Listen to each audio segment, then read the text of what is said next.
नागपूरच्या बजाजनगर पोलीस ठाण्याच्याच हद्दीतील धरमपेठ येथील RS मुंडले महाविद्यालय परिसरात विद्यार्थ्यांमध्ये हिंसक वाद झाला। या घटनेत एका विद्यार्थ्यावर स्क्रूड्रायव्हरनं हल्ला करण्यात आला असून त्याचा हातही फ्रॅक्चर झालाय।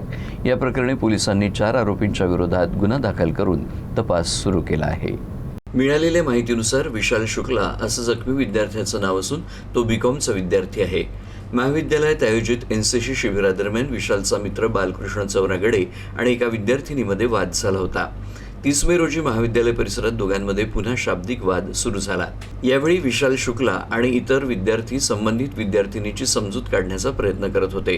दरम्यान विद्यार्थिनीनं आपला मित्र धर्मेश याला फोन करून महाविद्यालयात बोलवलं। आरोपानुसार धर्मेश हा अथर्व, अभिषेक आणि ऋषी या साथीदारांसह महाविद्यालयात पोहोचला आणि बाळकृष्ण चौरागडे याच्याशी शिवीगाळ करत मारहाण करण्यास सुरू केली। विशाल शुक्ला हा मध्यस्थी करण्यासाठी पुढे आला असता आरोपी अथर्वनं त्याच्या पोटात स्क्रूड्रायव्हरनं वार केला, ज्यामुळे तो गंभीररित्या जखमी झाला।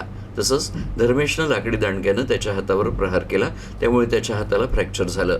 याशिवाय ऋषी या आरोपीनं झाडाची कुंडी डोक्यावर मारून विशालला जखमी केल्याचा आरोप आहे। जखमी विद्यार्थ्याला तातडीनं जवळच्या खासगी रुग्णालयात दाखल करण्यात आलं। वैद्यकीय अहवालाच्या आधारे बजाजनगर पोलिसांनी 4 आरोपींच्या विरुद्ध हल्ला आणि मारहाणीच्या संबंधित कलमानुसार गुन्हा दाखल केला असून पुढील तपास सुरू आहे। ह्याच्यातलं जो फिर्यादी आहे आणि फिर्यादीची मैत्रिणी यांचं NCC कॅम्पमध्ये भांडण झालं होतं आणि त्या भांडणाच्या अनुषंगाने त्यांचं पुन्हा 28 तारखेला भांडण झालं। तर तिनं मुलीनं आपल्या बॉयफ्रेंडला त्या ठिकाणी बोलावलं, तर बॉयफ्रेंड 2-3 लोकांना घेऊन आला आणि त्या युवकाला मारहाण केलेली आहे। त्या संबंधाने गुन्हा दाखल करून पुढील तपास सुरू आहे।